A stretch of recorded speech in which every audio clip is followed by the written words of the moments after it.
Hey people, Trish Wood here, and this is our special Ukraine on the Brink live stream. I feel like I shouldn't even be calling it on the brink because I think we've actually passed the brink now. And given that virtually everything we are hearing from legacy media, corporate media, mainstream media, whatever we're calling them these days, is either a lie or propaganda or some kind of a shading with a political motive behind it. I've never seen anything like it. I keep saying that about Ukraine. It is a new low in news collaboration and propaganda. So it's really, really important that we hear from neutral journalists like the people that we're going to be talking to today. We've had them on before. I admire them greatly. They're both with Consortium News, which if you haven't heard about, you should investigate, because that is the place where real journalists go when their employers start spiking their stories because they're telling too much truth. That's kind of how it got started by a guy named Robert Perry, who is a legend. And Robert Perry actually appears in the Oliver Stone documentary, Ukraine on Fire, just dropping truth bombs all over the place. You should see that too. I think it's back on YouTube now with a warning on it, of course, but it's worth seeing. So our two guests today, who are going to bring us things you absolutely will not hear in the mainstream media about Ukraine, which is a hugely complex situation, are Patrick Lawrence and Joe Lauria from Consortium News. So they're going to be with us soon. I'm going to start with you, Patrick, and ask you about an idea that I formulated yesterday on this. I may be late to the party, but it's starting to feel to me that actually what's going on here is it's a regime change war in the sense, but the person and the regime they want to change is Putin, and the war is actually being fought by America in Ukraine with the Ukrainian people as proxies. I mean, is that an out to lunch assessment of what we're seeing? No, I think the best way to describe that, Trish, is it's historically informed. Okay, the arc of we get lost in the daily headlines. I suppose the daily headlines are important to follow, but the sort of arc of history here goes way back into the late 90s, I would reckon, certainly by the early years of this century. The project in Ukraine was to make use of it. We're now calling it a battering ram. The term wouldn't have been around then. But no, I don't think that's at all outer left field, right field, whatever. It's a pretty good way to look at it, if you ask me, right? I have, if I may offer, I got 5 words for people to consider when they're trying to understand what's going on here. The first one is history, just as you've suggested. Second one is chronology. When did what happen? The third one is context. The fourth one is causality, and the fifth is responsibility. Yeah. If we think if we think along those sort of axes here, we will understand this. And I'll conclude by saying these are the basis of my argument that the Russian intervention is, as I've described it in columns Joe's published, regrettable but necessary. Yeah, I don't agree with the necessary part, as you know, but I certainly understand how you got there, and I know that there are serious people who agree with you, given the unfairness of what has led us here in foreign policy directed by people in the U.S. State Department. Joe, do I have that right? Is this kind of a regime change? Let's get Putin out, and the Ukrainian people can pay to fight that battle for us? 1000% correct. That's exactly what is happening here. And as far as history goes, Patrick mentions, you can go to the 1980s with Afghanistan. I think this is a model we have to look at. And I wrote about this in February 4th. This was 20 days before the invasion. in which I said the U.S. was setting a trap for Russia. And if you go to the 1979, the National Security Advisor of Jimmy Carter, Zbigniew Brzezinski, he later told a French magazine in 1998, I believe, that, and he used the word trap, that the U.S. set a trap for the Soviet Union in Afghanistan by supporting the Mujahideen and to draw the Soviet army in there and keep them trapped into a guerrilla war that bled them to the point where most historians agree that was one of the major reasons for the collapse of the Soviet Union. Brzezinski called it giving the Soviets their Vietnam. And I think that this is exactly what the U.S. is trying to do with Putin's Russia, to give him his Vietnam and I believe there was a trap that was set, and that was to start an offensive. And anything that happens in Ukraine, the Ukrainian government, is not done without the approval of the United States. It is absolutely a colony of the U.S. It's run directly by the United States. And Joe Biden was the guy who was put in there in 2014 as the viceroy by Barack Obama, the vice president Joe Biden, to run Ukraine. And so I believe that the U.S. and the Ukrainian government started an offensive in the Donbass. And that is an area in eastern Ukraine which is largely ethnic Russian. And what we have here is corporate media, as you alluded to, has left out three main parts of the story that creates a completely different understanding of what this war is about. The first thing they leave out is the 2014 coup that was backed by the U.S. And you're right, this Oliver Stone produced film, Ukraine on Fire, that Bob Perry is in, absolutely lays out all of the details of that. You cannot watch that movie and not understand the U.S. was involved in a coup. The smoking gun is the conversation that Victoria Nuland, who was Assistant Secretary of State at the time for European and Eurasian Affairs, was having with the American ambassador, in which they named who they wanted in the new Ukrainian government weeks before the actual coup took place. And this was a coup, not a revolution. It's called the Maidan Revolution. But revolutions, if you look in history, are against monarchs or dictators. The French Revolution, the American Revolution, the German Revolution, certainly the Russian Revolution, the Iranian Revolution, the Egyptian Revolution. These were all against kings. And this was against, in Ukraine, an elected official, democratically elected, Viktor Yanukovych, certified by the OSCE. That's a coup d'etat. Now, when that is not mentioned, that is the beginning point of this present crisis. The second point was there were neo-Nazis involved in that coup. And we're not just talking about skinheads that every country has. We're not talking about calling someone you disagree with a fascist, which is all too common and ridiculous. We're talking about bona fide, real live Nazis who are part now of the Ukrainian army. They have become part, they have brigades inside, under the aegis of the Ministry of Interior. These Nazis date back to World War II, when there was a large organization of Ukrainian fascists who fought with the Germans and took part, when the Germans entered Ukraine, took part in some of the biggest massacres against Jews and Poles, particularly in Baba Yar, which is one of the most famous massacres. Thousands of Jews were killed there.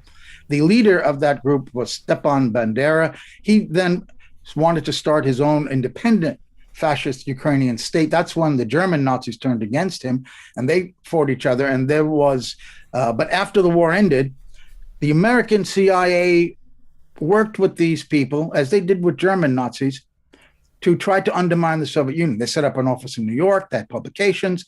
This was and this is well documented. A couple of years ago, these documents came out. Eventually, Stepan Bandera was assassinated in 1959 by the KGB. But today, I don't know about now because of the war, but up until the war began, they neo-Nazis parade through the streets of Ukrainian cities with torchlights and banners with the photograph of Stepan Bandera there. These are real Nazis. They wear all the regalia of the Nazis. This is now downplayed, even though the BBC, the Daily Telegraph, CNN, the New York Times, in 2014, all wrote articles talking about these Nazis. And they're part of the military, the official Ukrainian military. They're small in numbers, and they have a very small political wing that gets 2% of the vote. So that makes people say, well, they're not influential. And of course, Zelensky, the president, is Jewish. How could it be a Nazi state? They have outsized influence. They intimidate and assassinate politicians who don't do what they want. You have to understand the role of the Nazis here and the mentality, the psyche of the Russian nation that was invaded by Nazism, of course, and fought a existential battle and finally defeated 80% of the Wehrmacht. They are the ones who defeated the Nazis, not the Americans and their allies. And the idea of being invaded by, first in the 19th century by Napoleon, in the 20th by Hitler, it's very important to understand why Russia has reacted the way they did. So the trap was set when, after the 2014 coup, there was a massacre of 48 people in a union building in Odessa, burned alive by these neo-Nazis, ethnic Russians who protested against this coup. 8 days later, these two provinces in the Far East, bordering with Russia, declared independence. That's the two provinces in Donbass. Once that happened, the government of Petro Poroshenko put his army after them, called it an anti-terrorist war. It was an offensive to take back these provinces. That went on for 8 years. It was portrayed falsely in Western media as a Russian invasion. Russia certainly helped them with arms, with volunteers, with ammunition. They didn't invade.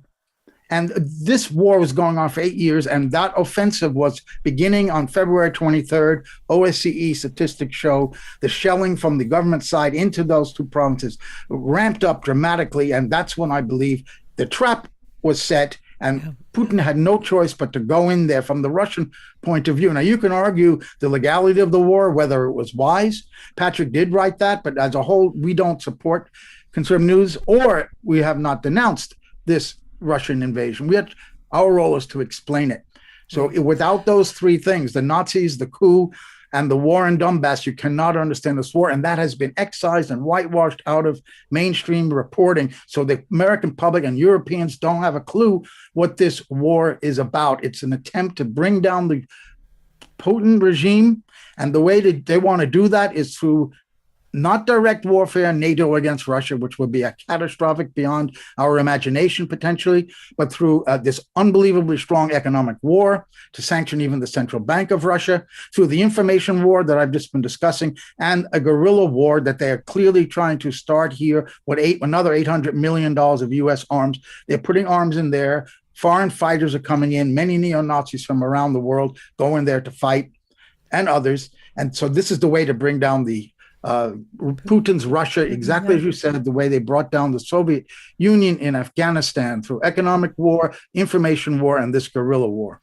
And to use, I guess, a kind of a $5 word, it is the Afghanistanization of Ukraine, right? That's what they're trying to create. Patrick, I want to ask you, because we see now in the media these pictures of immense suffering.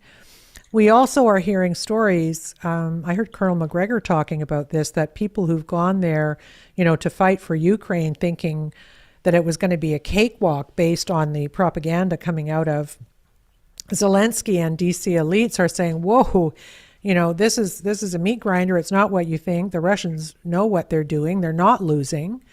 And yet we see also against that the images of the suffering of the civilian population. And one can only think that the big moral question here is not only about maybe denouncing the invasion, which that's my view. I never think that should ever be a course of action, but we can agree to disagree on that. But for the State Department in the United States and the people, the neocon elites who always back these moves, should we hold them responsible for the deaths of those people? I mean, I think we should. I think this would not have happened if they didn't want it to happen. Am I right about that?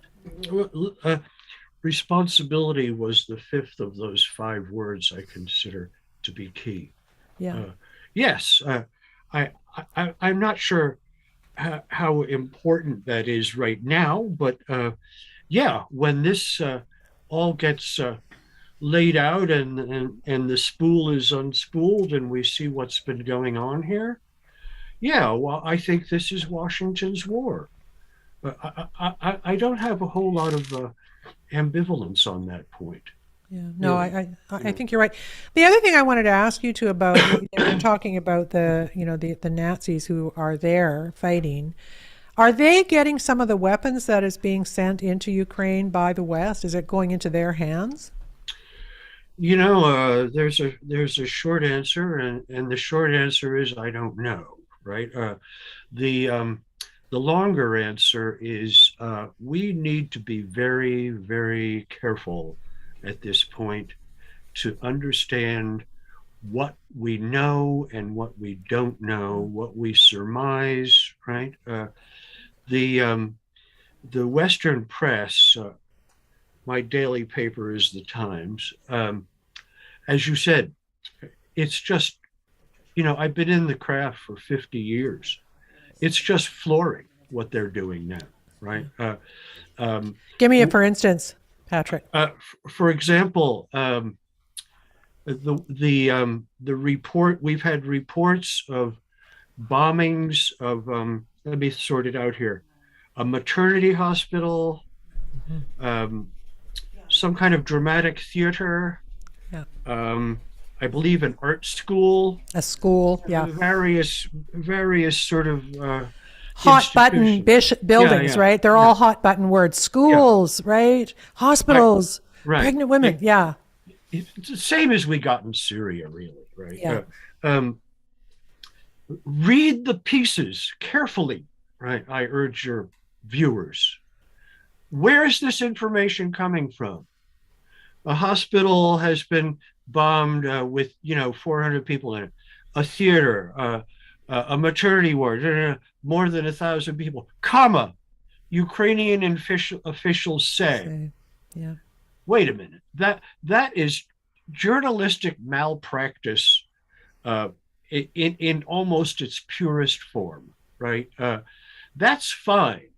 The Times owes it to us to say these assertions cannot be independently confirmed. What the Times is doing is putting the attribution once at the beginning and then proceeding for 15 or 20 paragraphs to report it all as if it's true. We don't know. We have credible evidence being produced by non-mainstream publications. I can name a few if you want. Right? Sure. Moon of Alabama doing a very good job. Alistair Crook is doing a very good job. Right. And what are they saying about those incidences? What are they saying? They are producing. It's what they're saying, but also what they're producing by way of evidence, right? For example, I think it was the maternity ward incident. I could be mixing it up with the dramatic theater.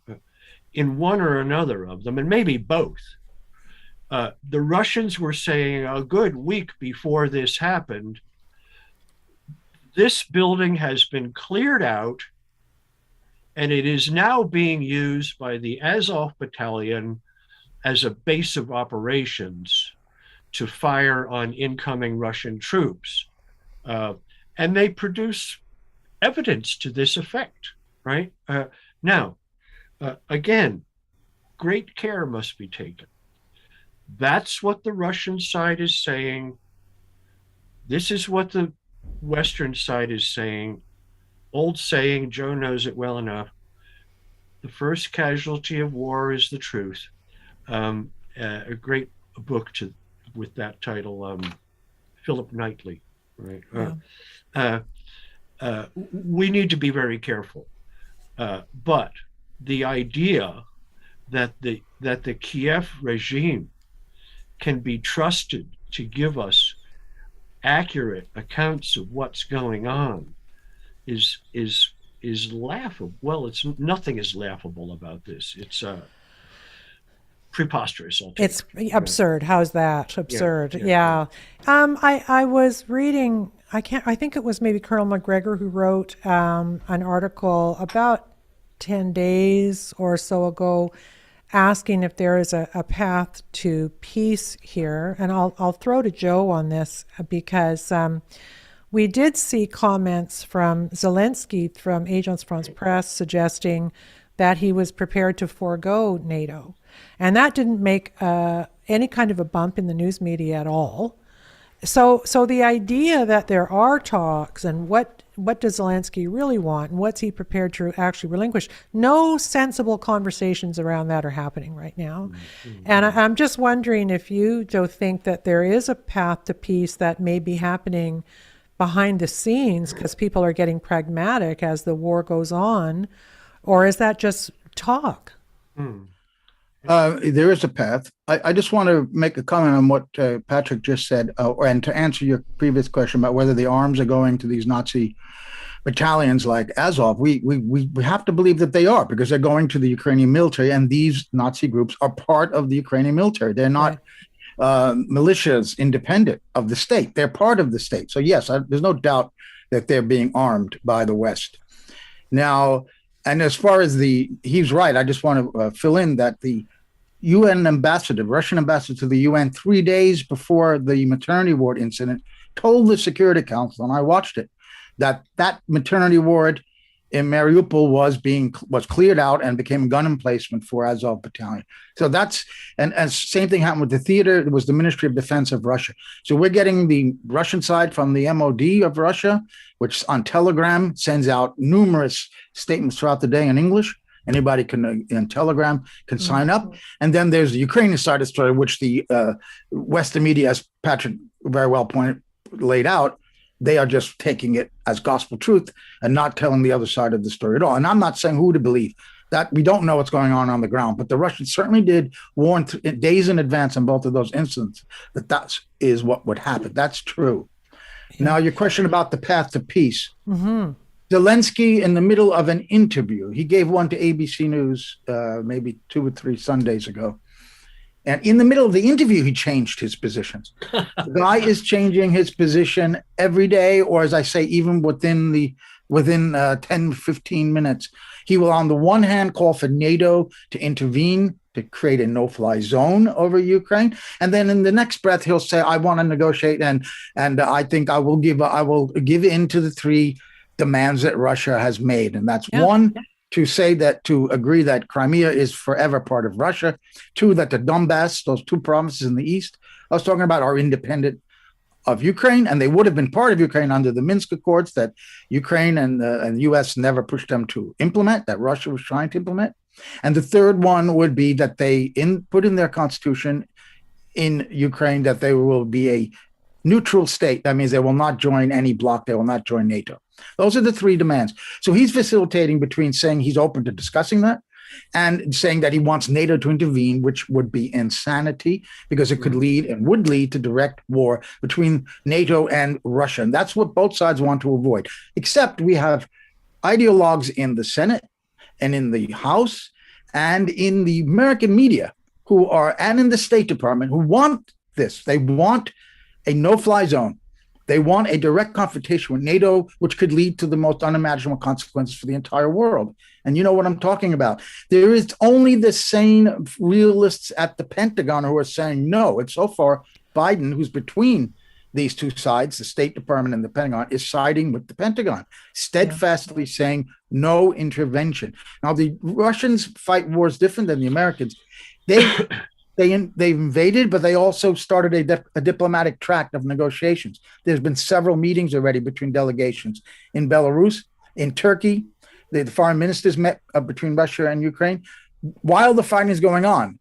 That would be like Saddam. This is Alexander Mercouris, who's an excellent analyst on this from the Duran. He has pointed out that would be like the U.S. invading Iraq and then negotiating with Saddam Hussein's government at the same time. That's not how the U.S. does war, but that's how Russia is doing. So these negotiating tract has been going on simultaneously with the fighting, and those are the current demands of Russia. But that could change, especially if they don't give in. Now it would be a surrender, but it would save hell of a lot of lives and end this madness. And Joe, I don't believe Zelensky has the freedom. He may have that instinct because he campaigned for president on a peace platform that he wanted to stop the war in Donbass and he wanted to legalize the Russian language in the country, etc. But he's got these Nazis who are threatening him. We have the State Department leaning on him. So the guy's also in between a lot of things. But I do think that his personal feelings might be he wants to negotiate. And so that's why he says that. And then he remembers what is the pressure he's under, that he cannot do that. And then he wants the no-fly zone, which are two opposites, the no-fly zone or agreeing to a peace agreement. Joe, you go ahead, Patrick. prompt a question, if I may. These negotiations, what are the Americans doing here? Are they watching impassively? Bit far-fetched, but are they encouraging a negotiated settlement, or are they actively discouraging, preventing a negotiated settlement by telling Zelensky, for example, to switch your demands at the last minute, right? I will. That's a great question. That's exactly. I'll answer your question this way, Patrick. On the same day that the Financial Times reported that the Ukrainians and the Russians were working on a 15-point peace plan, that was the same day Biden said he was going to give another $800 million to Ukraine in weaponry. What do you think they want? They want a long, drawn-out guerrilla war. Hillary Clinton went on Rachel Maddow to talk about, and she talked about Afghanistan. This is what I was saying, that there was a guerrilla war. This is what they want. They're openly saying. There was an article in Foreign Policy magazine published on February 25th, the day after the invasion, saying the title was The Coming Insurgency in Ukraine. So that article had to be written before the invasion was prepared. It was published as soon as the Russians went in. Yeah. So this is the plan. There's no question in my mind. This is the plan, that they want this insurgency. Otherwise, you wouldn't give $800 million. So while they maybe can't tell Zelensky, don't send anybody to talk to the Russians, you're not giving in to this. They want this guerrilla war. It would be an extreme. He would really be a courageous man if he stood up to the Americans and the Nazis and said, I'm taking the deal with the Russians. I don't know if the man would survive that. Sorry, go ahead, Patrick. Go ahead. He wouldn't survive 48 hours in my estimation, right? I don't think Zelensky can do any. Thank you for that answer, Joe. It was well phrased too. I don't think he can do much without permission from the Americans. And I want to say, it is a long way from "we don't want a war, we're trying to prevent one," which was the credo only a few weeks ago. Let me draw your listeners' attention to a piece in the Sunday Times. The headline was U.S. goal: stave off Putin, don't set off Putin. Okay, the idea being do as much for the Ukrainians as we can without provoking Putin to an even more vigorous offensive, right? There's sort of paragraph 3. It said, Washington has to walk a fine line between helping Mr. Zelensky draw Russia into an enduring quagmire without provoking him to more extreme measures, right? It was either a slip at the Times, slip of the tongue on the part of David Sanger, a correspondent about whom I would be happy to discourse if you want me to, right? It was either a slip of the tongue on David's part, or the story's changed and we're now openly admitting what we want to do is, as Joe nicely puts it, make this a second Russian Vietnam, right? Yeah.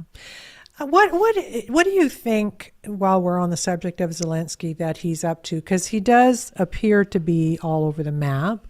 Someone said the other day he's got better press than Mother Teresa. The guy can do no wrong. He's kind of like on a rock star tour addressing. I think that was McGregor. He said that. It was. He's right. Yeah, it's true. Good line. It's a good line.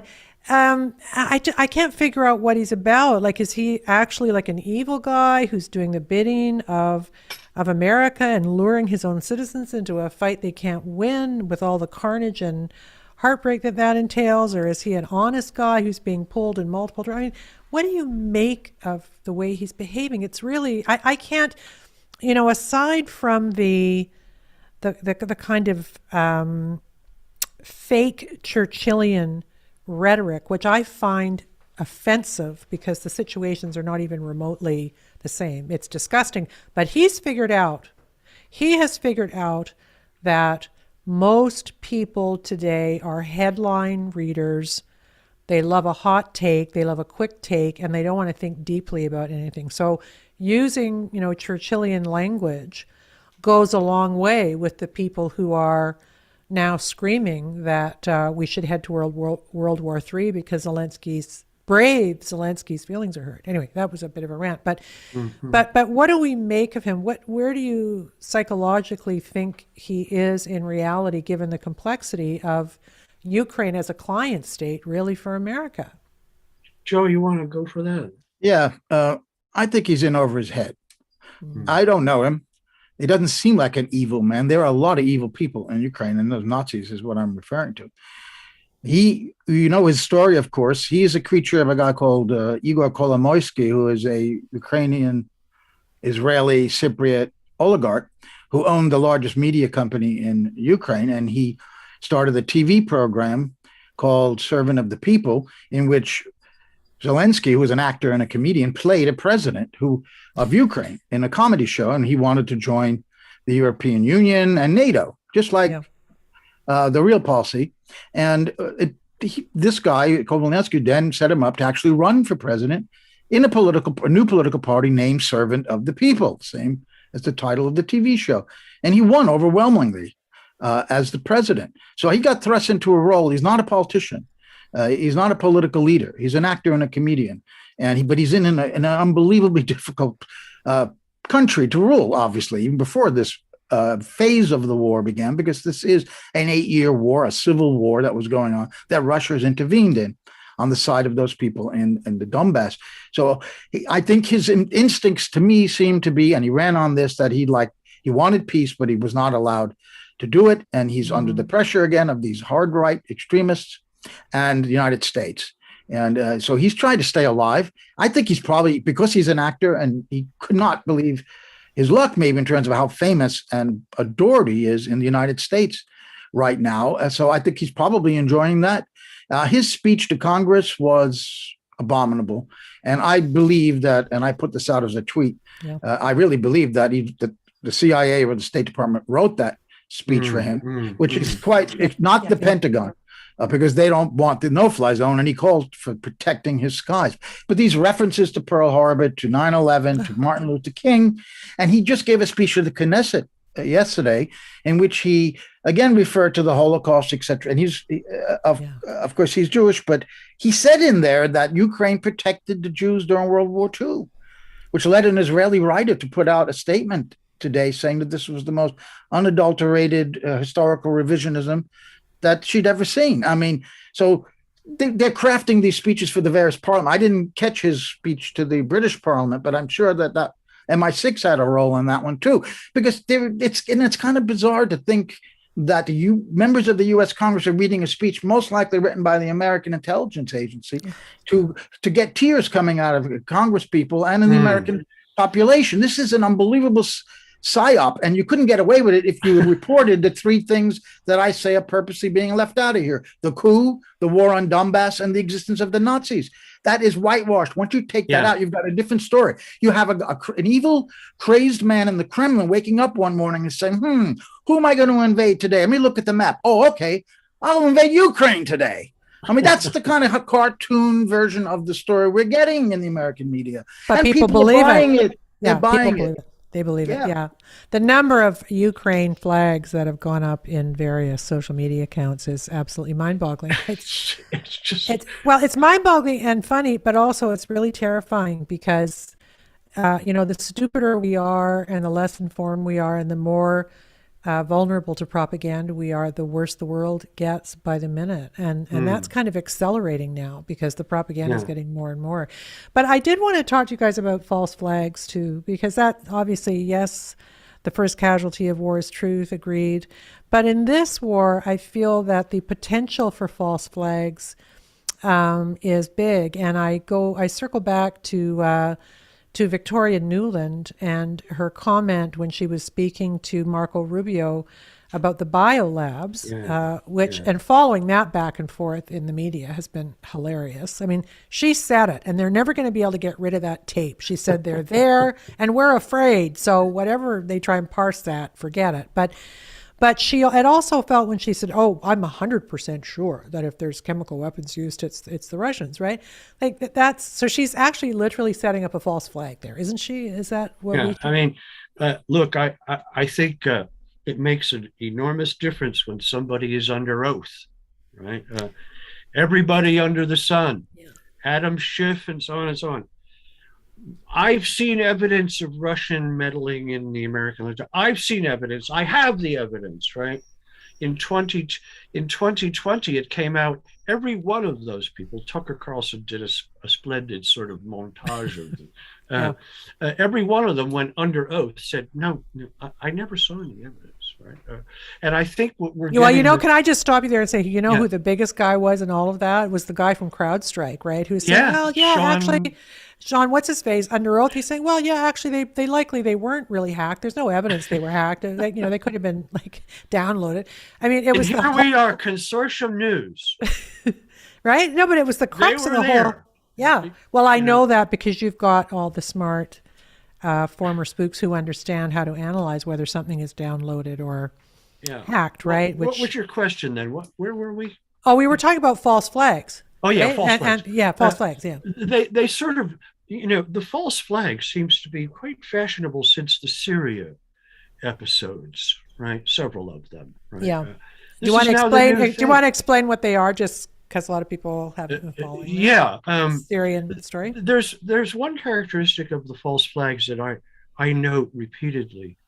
They're very flimsy most of the time, and very transparent. Here's the prime example is the one that sort of set all this off, August of 2013. Let me take a moment to walk your viewers through this.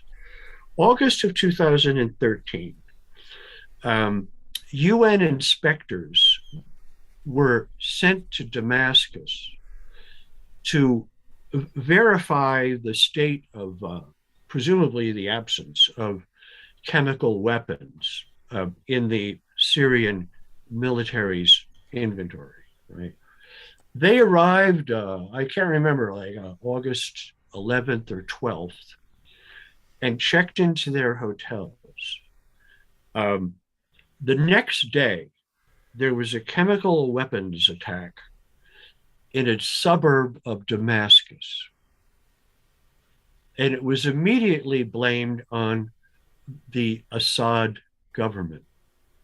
You really do have to ask yourself how stupid we are supposed to assume Assad is. He has UN inspectors right there in their hotels, and he's okay. Cy Hirsch unspooled that one later. Good old Cy, good old Cy. Yeah, dear Cy. And so that's what I mean by flimsy, right? Now this one, Newland was under oath. She couldn't do any differently, right? She always comes to the rescue. She put the Ukraine coup on the record in 2014 when she was finished giving out her cookies and went on with Jeffrey Pyatt, right? And so she's got it there. And so the task was immediately to rotate the story from goodness, we're supporting chemical weapons laboratory, bio weapons laboratories in Ukraine. This is a Russian danger. It took some finesse, but on the other hand, it doesn't really require all that much finesse to get Americans on board for any damn thing they want to at this point. The power of the propaganda is breathtaking. It is, Brett. It's like more than I've ever seen. I keep saying that. I think I said this maybe the last time we were together, but I have to watch mainstream media on Ukraine so I can talk about how bad the coverage is. But I'm starting to have kind of I feel like it's making me mentally ill because I'm walking around in a state of impotent rage. I want to just shake people and say, "Are you really believing that stuff?" Like, No, why- I don't. Could I I don't add something? think, one more thing, Joe, and then I don't get the impression, again, we don't know, that there is a substantive plan for a false flag operation of the sort we're discussing, right? I think it's probably the state of play is it's there if we need it. Yeah. But there I are guess also the most we can say, right? yeah, there is some talk though that the Azovs are doing things and then blaming it on the Russians, right? There was some, which is not exactly necessarily a false flag, but that refugees were trying to leave and they were held at gunpoint by the Azovs, who said it was Yeah, the you read Russians, this. and that was kind of a thing. So there are people there, I believe, credibly, there are credible reports that people are doing things there and blaming it on the Russians. Well, But we talked look, about Russians are doing bad things too. So I mean, we have we to talked be, about two of them already, Trish.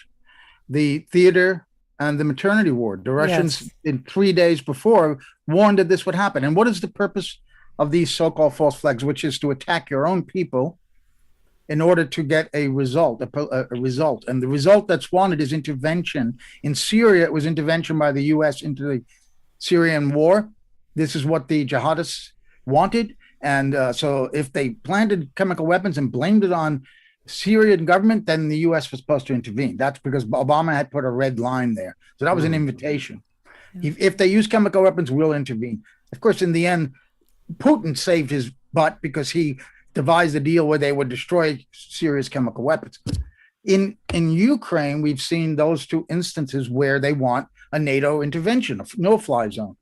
They want a direct NATO intervention. So if you create these horrific killing of bombing of maternity wards and schools that kill children, the word children was right on there. Yeah. This is the kind of event that will, and we're seeing it happen, stir up the Congress, the State Department, the American public to say we have to intervene. NATO has to intervene with a no-fly zone. We have to risk nuclear war because these people are so bad. So that's the purpose of the false flags. Now, as far as Nuland goes, there are laboratories there. They are doing research. Now, you look at the Biological Weapons Convention, the language says that biological weapons cannot be produced or stockpiled under any circumstances except for research to create prophylactic and a few other things.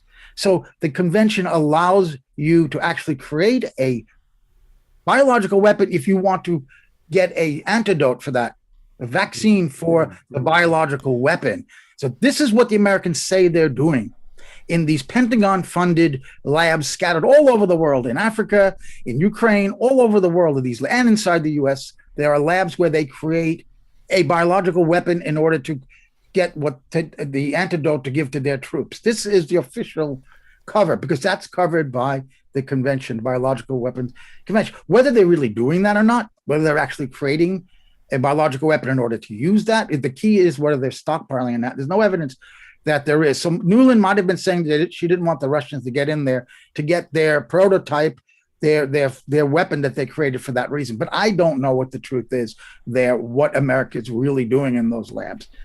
yeah. Now, the Russians say that people around those labs got a lot of illnesses, that they tested it on them. That I have no way of knowing for sure.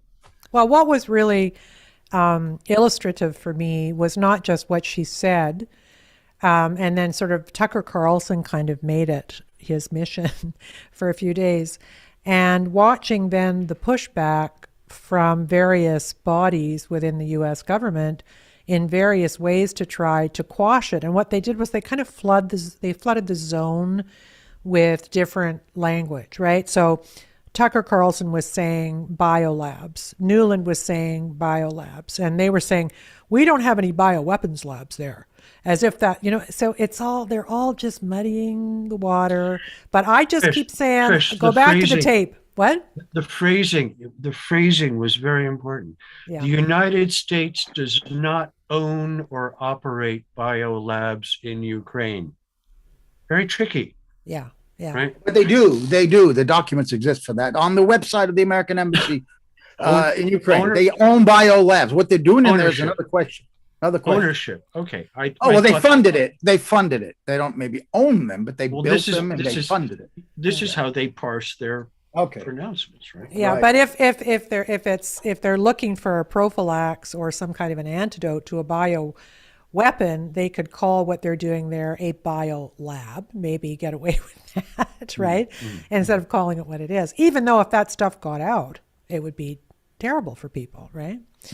Well, So exactly. so the other interesting thing about the talk about the false flags, and I'm so glad you guys are focused on this, because I am now so cynical that when I hear that somebody bombs a hospital or a school, I automatically think there's something fishy going on. It's like this is a too perfect way to get people revved up. It's just like a made for TV kind of story, right?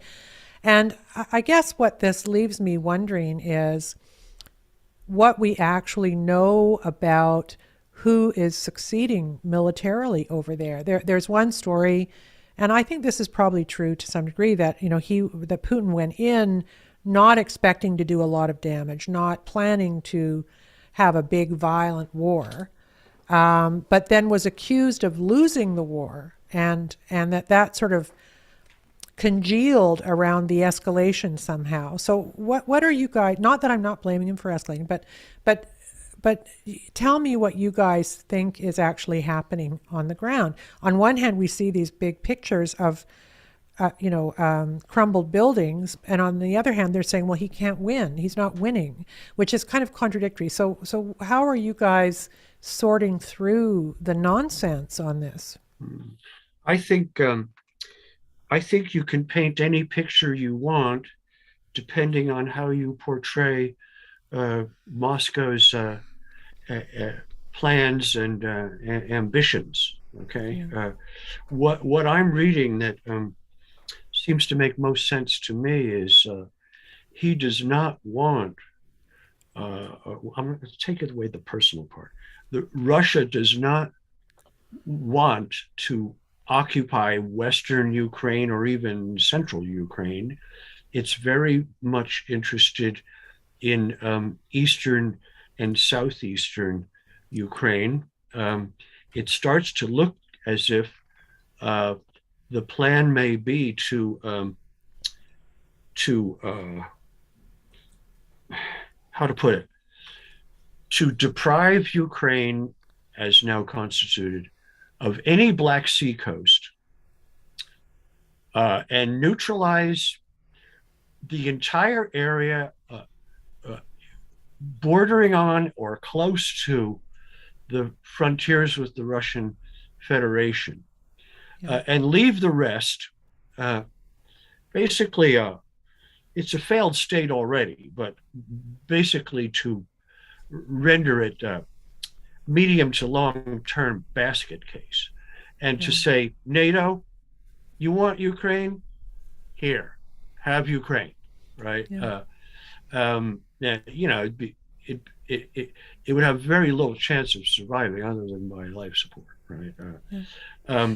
But again, we don't know. But the idea that Putin has been, forgive me, the idea that Russia has been, it's all blown up in Russia's face and all that. Again, you can shape it any way you wish, depending on how you state the ambitions from the first, right? And I don't think they were that extensive myself. I'll be interested in what Joe has to say about that. Joe? Well, the short answer, what's going on the ground, is I don't know. You have two totally different stories. The Ukrainians are saying, and the Western media is reporting without any skepticism whatsoever, which, as Patrick pointed out, is total malpractice journalistically, that Russia is losing the war because they are assuming that Russia is fighting a war where they were going to be able to use massive firepower that they have, that they are not using, to win the war in a week. That would be an American-style war, bombing the hell out of the country and then bringing the ground troops in. Russia is saying that everything, and Putin has said this in his recent speech, is going to plan. The plan was to methodically move in, to encircle cities, to try to get civilians out through humanitarian corridors, and to get the soldiers there to desert or to surrender. And he called in his speech on February 24th, Putin did, for the generals to turn against the government, to drop their weapons, to not fight Russia. Of course, they are fighting Russia. So there is a war. They're definitely fighting. Russia is saying it's going to plan because of their methodical plan, which is not to cause as little damage as possible to civilians. Civilians are certainly dying. It's 900 now. The UN Human Rights High Commissioner's latest report said that's a far cry from the 3,500 that died in one day in Mariupol. So we're getting these crazy numbers from the Ukrainian side. So the truth is probably somewhere in the middle, that Russia is going methodically and slowly. That does not mean they're stalled. That's the way it was portrayed. But on the other hand, it may not be. They may be getting more resistance than they expected. And what I fear is that they will eventually have to move to a much more ferocious tactic, sort of like the Grozny option, which they leveled Grozny in the war, the Chechen War of Independence. And we don't want to see that. We definitely don't want to see that. But the idea that we're seeing pictures of civilian destruction, probably a lot of that's true. There's also been a lot, even the BBC and others have pointed out, there's been a lot of videos taken from other wars that have been put out there as being part of this war. So it's impossible to really know. But as you're going back to the peace plan, they could end it now, Ukraine, if they want to, but there's no indication they will, even though I think that is Zelensky's desire, because the Americans are pouring another $800 million in weaponry into the country for this guerrilla war. Now, the part that Patrick was talking about, the south and the east of Ukraine, is Novorossiya. And this was given in 1922 by Lenin to Ukraine. That used to be part of Russia, including Odessa, from Odessa all the way in the south, west to all the way through the Donbass in the east up to Kharkov in the northeast. That whole part of the border with Russia going down through the Black Sea all the way to Romania was part of Russia until 1922. And Lenin gave it to Ukraine, supposedly because he wanted to mix the industrial workers with the peasants, because that was the industrial area of Ukraine, especially Donbass was the most industrialized part of Ukraine, still is to a great extent. And the rest of Ukraine at that time were mostly peasants. So he wanted a mix of workers and peasants in the state there. This is the reason supposedly given. So that's what Russia may be taking back and may hold on to, but they have to demilitarize the country and neutralize. In other words, Ukraine has to become neutral and not have a serious army, or else they won't be able to hold that territory, if that is the Russian plan. If it is, we don't know. We don't know. I want to add one thing, Trish, to what your listeners may want to watch. In the last few days, we've had reports of Russia, very advanced Russian missiles sent into ammunition dumps and military bases and so on in Western Ukraine. I think the complete neutralization of the Ukrainian military is setting aside the territorial question, right? The complete neutralization of the Ukrainian military is very probably part of the plan. Yeah. Oh, he stated that it was denazification and demilitarization. Yeah. That's where the Z comes from, that the Russians are putting on their tanks. That Z is from denazification, demilitarization. Yeah. Oh. So I guess from this conversation, I am taking one interesting thing, and that is that Joe Biden, who I have no respect for about virtually anything, actually, I mean, is there a possibility that he is heroically resisting the pressure on him to get more heavily involved in this? That he's kind heroically? Well, I'm not going to sign on for that, my friend. But look, you know what I'm saying? Like, he's done so much wrong. It's sort of weird that he's actually resisting the push that he get a no-fly zone, and it's quite interesting. What we're hearing is that the people around Biden, notably Blinken, Jake Sullivan, are giving him advice about no-fly, sending in the leftover MiGs in Poland and this sort of thing, and Biden is refuting that. Biden is saying no, right? I wouldn't call it heroic, but remarkably enough, Biden may be playing quite a positive role on these sorts of decisions. Right? Yeah, yeah. Well, You know, what because- you know what they say, guys, that even a broken clock is right twice a day. So maybe, Yeah. Well, look, he knows the plan. Biden knows the plan. The Yeah. plan is not a NATO-Russia war. The plan is economic war to bring down and a guerrilla war. So you don't want NATO involved. And Biden is sticking to that. And the Pentagon knows what the plan is: economic war and information war and the guerrilla war. And now they're talking about extending it to China, which would be absolutely insane. They're threatening China now with this almost with sanctions that could be similar to what they're putting on Russia. To sanction the Russian economy the way they have has created a bipolar world. There is now a completely different financial system, monetary system, and trading system that is developing in front of us. Globalization is ending. China, India, in particular, Latin America, Africa, other parts of East Asia are with the Russians. They're not sanctioning them, including the Gulf Arabs who refuse to sanction them and will buy and sell energy with Russia. They are with the Russians on this for their own interests and their own reasons, and not for any kind of moral, nor are the Americans acting on moral reasons. Don't believe all this nonsense. So there is a separate world starting here. And I agree with that. And that is going to cause, and is already causing economic hardship in the West, in Europe and in the United States. Check out the gasoline prices down the street from you. This could get worse. Food prices. Russia exports more than just oil. They are the largest exporter with Ukraine of wheat. They export aluminum. They export enormous amount of nickel, a lot of strategic minerals. Yes, and they are important to the world economy. And they're shutting them off with these sanctions, shutting them off from the banking system. China has their own SWIFT-like banking system, their own credit card system, Union Pay, that Russia's now part of. So we're in the age of unipolar world, America versus a multipolar world, which China and Russia has been talking about in the last decade. And now it's crunch time. This is it, and this is the battle between the two. And the Russians might just win this with the Chinese. Yeah. They don't need the West. Yeah. This is Joe has landed on the true magnitude of what is going on here. We're talking about another kind of global order being born, right? And if you understand that, Ukraine is a subset of this much larger phenomenon, right? Yeah.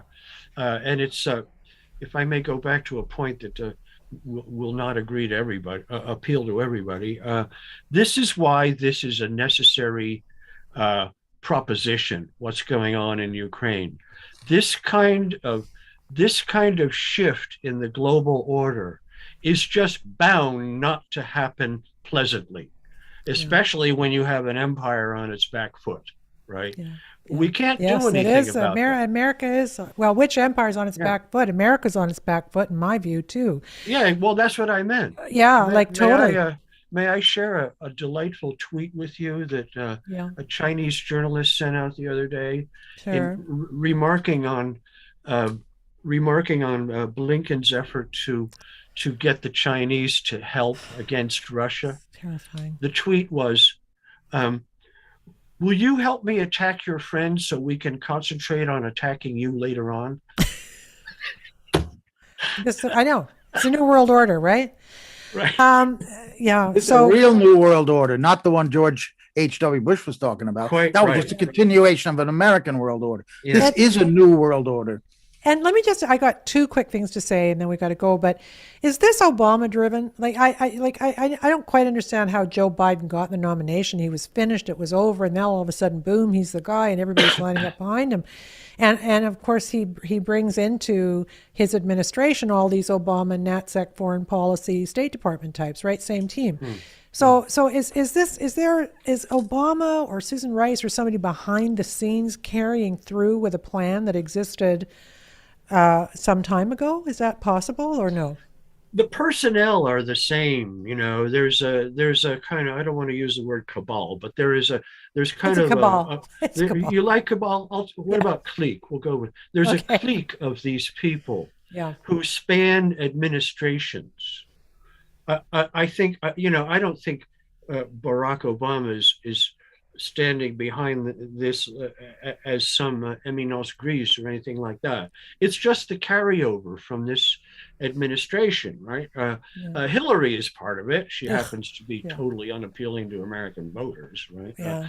I think the main problem with this structure, if that's the word, is that these people, notably, but not only, Blinken and Jake Sullivan, they've spent their whole careers in advisory roles.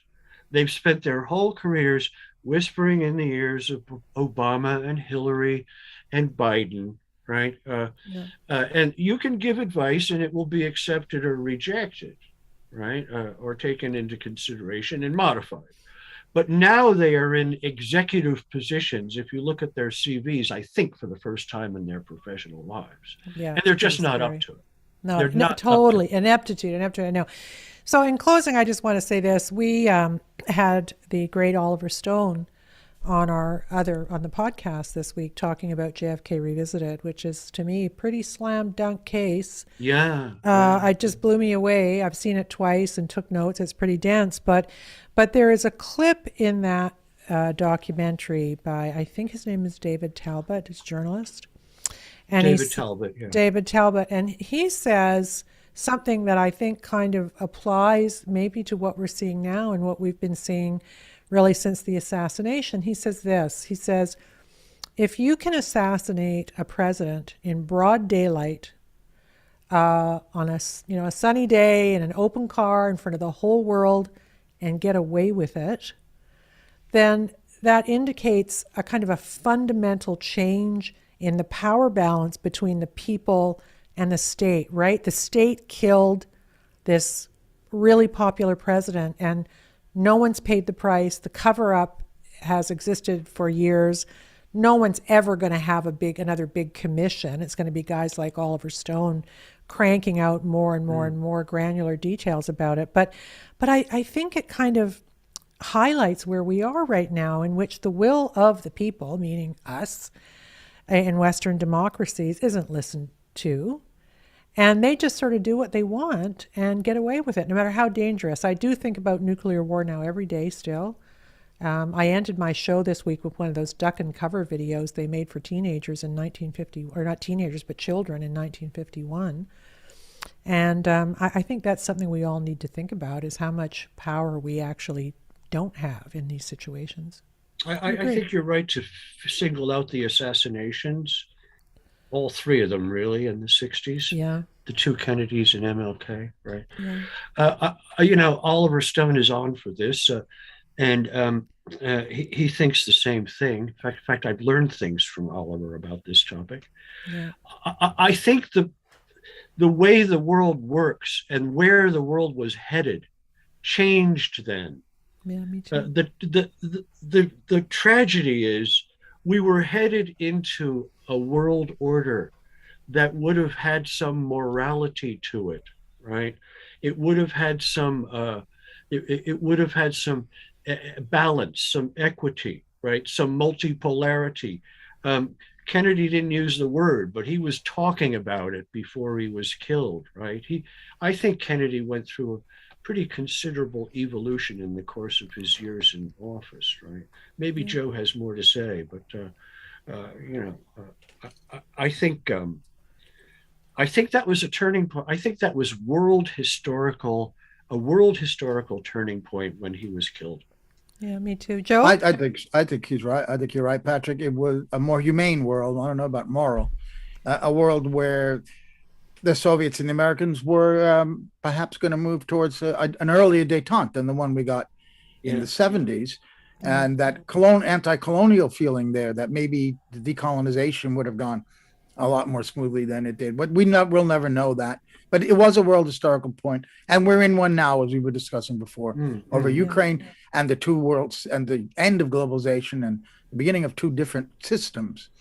And Russia's had enough. China's had enough of the bullying of the United States. And we're seeing it. You push someone too far, they're going to fight back one day. We didn't even mention NATO expansionism, another major reason for why Russia was pushed up against the wall and has taken the move that they've taken. And we hope that it ends quickly this war and fewer people die and there is a peaceful resolution. But I don't buy it. I think the Americans want this war to go on as long as possible. Yeah, well, that was the premise of the show today. So I think on that, the three of us are absolutely in agreement. And I think none of us can stop talking about nuclear escalation here. The fact that it's not front and center in this conversation is creating a massive sense of cognitive dissonance for me. I just feel like a crazy old lady yelling about something nobody cares about anymore, right? Maybe I am that, but anyway. You know, it was very well reported that President Putin put the Russian nuclear forces on some status of alert. I don't know whether high Yes, or he low did. or Yeah. whatever. Okay, Yeah. very, very heavily reported.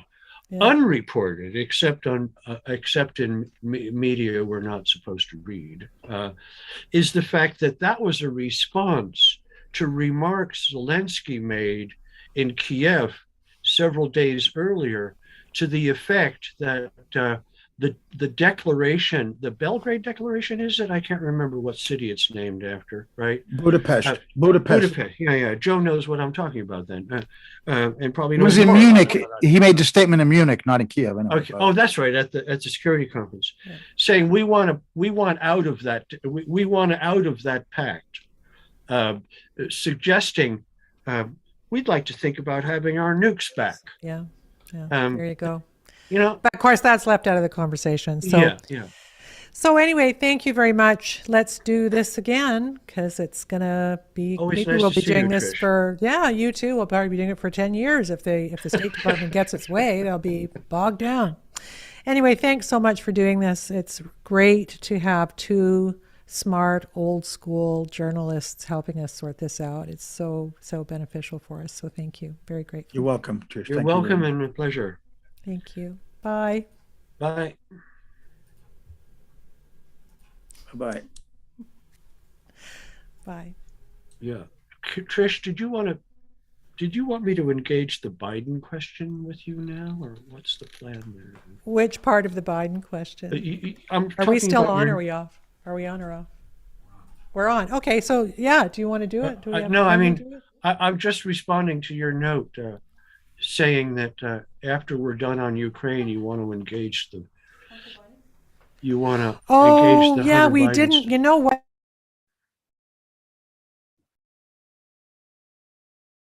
You're off. I can't hear you. Okay, Yeah, there you are. Patrick. Yeah. Yeah, you know what? We rolled through so much on Ukraine, but I do want to. Yes, thank you for reminding me of that. That's brilliant, Patrick. Hunter Biden laptop story, which you and I dealt with when it happened, right? Yeah. And look at I'm sure you agree with me, but the American media decided they wanted Biden to be the president, and they suppressed a story that certainly, in a fair world, would have derailed his campaign. They're now picking who wins down there, with social media aiding and abetting them. But I guess now that the New York Times is saying, yeah, it happened, it was real, all of a sudden they're backpedaling. So just talk to me about that. I know you were just spitting mad when it happened. There are a few notable features of what's happened. Number one, we basically watched an election process wholesale corrupted when the electorate was completely deprived of of information about the leading candidate and his doings in other countries, right? China, Ukraine, of course, yeah. And I think Kazakhstan, where Hunter also had a business. Yeah. Glenn Greenwald is excellent on this. Isn't he great? I know. A second feature of this, quite notable, is that we had, for the first time, correct me if I'm wrong, one of your listeners may, mainstream media censoring mainstream media. The New York Post, founded by Alexander Hamilton, is the oldest newspaper in this country. Yeah. It has a perfectly, you may not like the Post politics, But that's neither here nor there. It has a perfectly professional reporting staff. And they just took it right off. Okay. And well, it wasn't just that it was professional. Sorry to interrupt, Patrick. It was that the emails were being verified because they were going to the people they were addressed to and saying, "Is this really? Did you really say this to Hunter?" Right. Remember the Tony Bobolinsky guy who said, "Yeah, not only is that real." The Post did its homework. The Post did its homework. Yeah, right? it was absolutely. It was completely real. And then Twitter deplatformed a newspaper, and Jack Dorsey said it was because of their hacked material policy, as if the information was hacked, and nobody was saying that. So third feature of this whole phenomenon, we have in that incident a very clean, discrete example of what arose at the time of the Russiagate episode in 2016, and an alliance between Democrats, mainstream Democrats, DNC, the media, Silicon Valley, and not least the spooks, the national security state. Yeah. If you don't like the term deep state, please write in and tell me what's wrong with it. I know. Right? I know. That's what we had, right? And final feature, the effectiveness of this operation is breathtaking. Yeah. Wait, I have one more feature. Forgive me. Okay. The Times has now come out and acknowledged the validity and veracity of the Post, of the emails that the Post reported upon to fill people in. They were found on a laptop Hunter Biden left in a computer repair shop in Wilmington, Delaware. Very strange, right? Strange but true, right? The Times has finally acknowledged this. Yeah. Read the story. It's the story is purportedly about Hunter Biden's tax problems, right? The acknowledgement that that the laptop was, the contents of the laptop are real, implicitly that the Post story was correct, is 24 paragraphs into the story. That's how the Times does things. Right. It's pretty sleazy, right? So one more thing. Yes, I wanted to show you something though too, just before you make that point. So your spook thing. I need to put this up. Can people? Is that backwards? Hunter Biden's story is Russian disinfo. Yeah. This is the one, right? It was reported by. That's the insidious Natasha Bertrand. Natasha Bertrand, right? Yeah, and then it says, they do the headline to give him cover, and then it says. The former Intel official did not actually say the Hunter Biden story is Russian disinformation. Indeed, they stressed in their letter the opposite, namely that they had no evidence to suggest the emails were falsified or that Russia had anything to do with them. But the headline did the job. And I read that story is still on Politico's website. I got it yesterday. All right. I printed it yesterday. There you go. I have one other point, perhaps appealing to professionals more than anybody else. Sure. The Times has absolutely ripped off the New York Post and this young guy, oddly enough, a Politico reporter named Ben Schreckinger. Ben Schreckinger published a book last fall, laying all this out in spades, irrefutably. Let me take a minute to tell you how he did it. He basically sort of a variation on cross-referencing. He took one segment of email, one cache of emails, and showed it to the man who was the sender of those emails and the part of the exchange. Yeah. That was in 2018. That source said, yeah, those are the emails. He took another segment of the emails and showed it to another correspondent of Hunter Biden's. This was a year later, 2019. That correspondent said, yeah, those are the emails. The Swedish authorities had occasion to verify yet another set of emails that were disclosed under a Swedish Freedom of Information Act request, right? All kind of cross-referenced. The Times made no reference to that one whatsoever. I'll take 1 second to say, Ben Schreckinger, you did a good job. Don't worry about what the Times stole from you, right? Yeah. Well, yeah. So What cowards at New York Times? But I just want our viewers to understand this. Well, I've been banging on about the laptop for like 2 years, right? And I want to say the significance of it is this: that what was in the laptop? Yes, there were salacious videos. Hunter clearly had a pretty serious drug problem and a sex addiction problem. I have a lot of sympathy for people who are struggling with those things. That's not the issue. The issue is that there were emails in the laptop that proved a couple of things. And one of the things they proved is that there appeared to be some influence peddling, that while Biden was saying, I wasn't involved in any of my son's business, we never discussed them, I didn't even know about them. There are emails from Burisma, the Ukrainian energy company, Ukraine. You know, an executive, they were paying Hunter a ton of money, over like 100 or 80,000 a month or something. 50 grand American a month. Absurd amount for like, no, he has no skills in that department. And the guy was asking to meet Joe, who then was vice president. And then there's another email thanking for the meeting. So these are the type, yeah.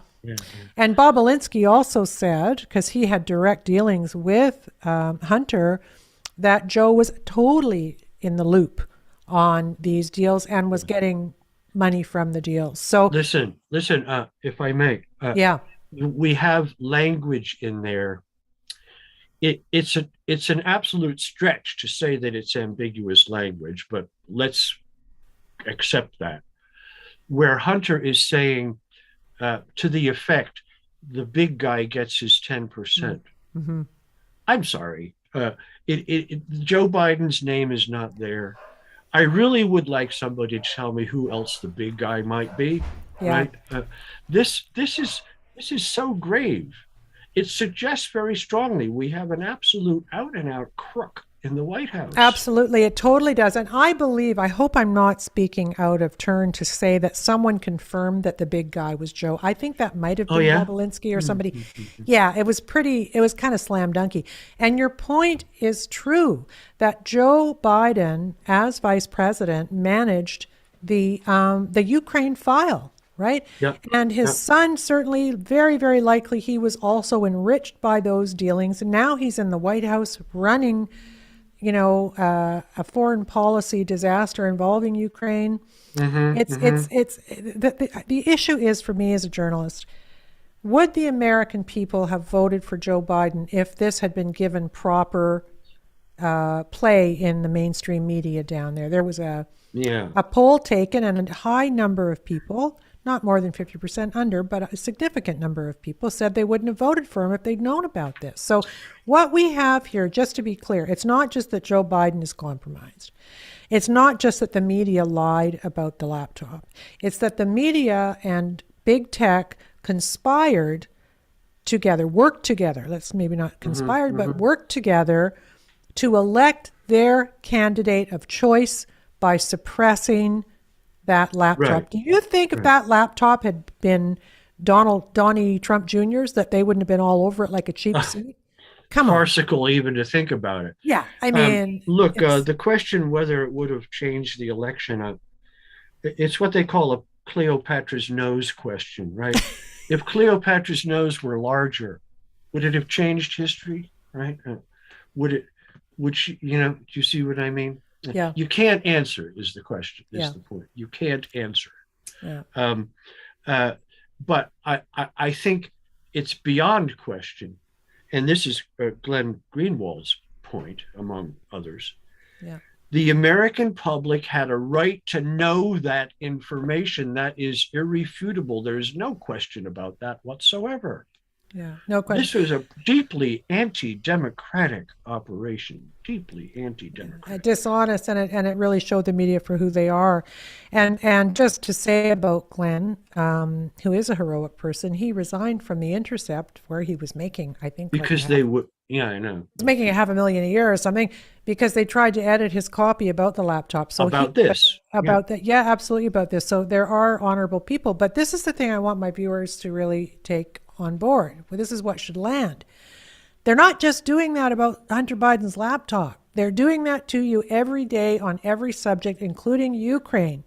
That's what they're doing. They are now serving only, to a large degree, their masters, in government and intel. There is a deep state, whatever you want to call that. That's who they're serving. They're not serving you. And this was not a one-off. It's just one of the most egregious things in the history of journalistic malfeasance. It really, really is. Yeah. Given that Biden was Obama's vice president, while all this was going on, it's worth a moment's reflection to consider the extent to which Barack Obama knew all about this. Yeah. Well, I did read, maybe it was in the New York, there's a big New Yorker profile of Hunter that's worth revisiting now that I read at the time, where they suggest that Tony Blinken was concerned enough to go to Obama. He saw Hunter coming into the White House. There was some event that made Blinken worried. Yeah, go back and look at the New Yorker article is really interesting because it's kind of a cleanup on aisle 3. They knew there was bad stuff coming, and this guy at the New Yorker, kind of an august reporter whose name I've forgotten, did a story exposing Hunter's problems, let's put it that way, because I guess they knew they were coming out just to massage them for the Biden campaign, right? So they would take bad information and put the best possible face on it before it actually came out, right? And in there was a couple of things. One of them, I think, and this is backed up by an email, is the idea that Hunter may have been tithing some of his business money to the Biden family, and that there were email exchanges about him saying, well, at least you're not giving some of your income to the family. It was sort of like a mafia family, right? There was that. There was a great quote about Hunter never wanting to be in business, that he always wanted to be an artist, and that his dad kind of pushed him into it to help support the family, which is pretty interesting. Really? Yes, yeah. It's really good knowing what we know now. I kind of feel sorry for Hunter because I don't think he was living the life he wanted to live. I think his dad pushed him into something, and he would rather have been smoking pot and playing around with oil paints or something. I don't know. But anyway, it's worth reading. It's a curious detail that Blinken, not noted for his moral rectitude or intellectual size, actually went to the White House and said, we better cool it on this. Yeah. Wow. Well, I'm not sure he did it for moral reasons. I think maybe he was afraid there might be blowback. Well, but check that story. It's in there somewhere. I'm probably slightly misstating it, but that was the gist of it. Was that Blinken was worried about it? Maybe it might have been that Hunter had brought someone into the White House. There was some kind of sleazy thing that he was not comfortable with. Yeah. So it's worth reading, especially now. Anyway, thank you. Pleasure, my friend. Thank you for reminding me about that. I was so down the Ukraine rabbit hole, I forgot to pivot with you. So, anytime. Thank you very much, Patrick. Okay. Good to see you too. Have a good day. Pleasure. Okay. I'll shut down now. Okay. Bye.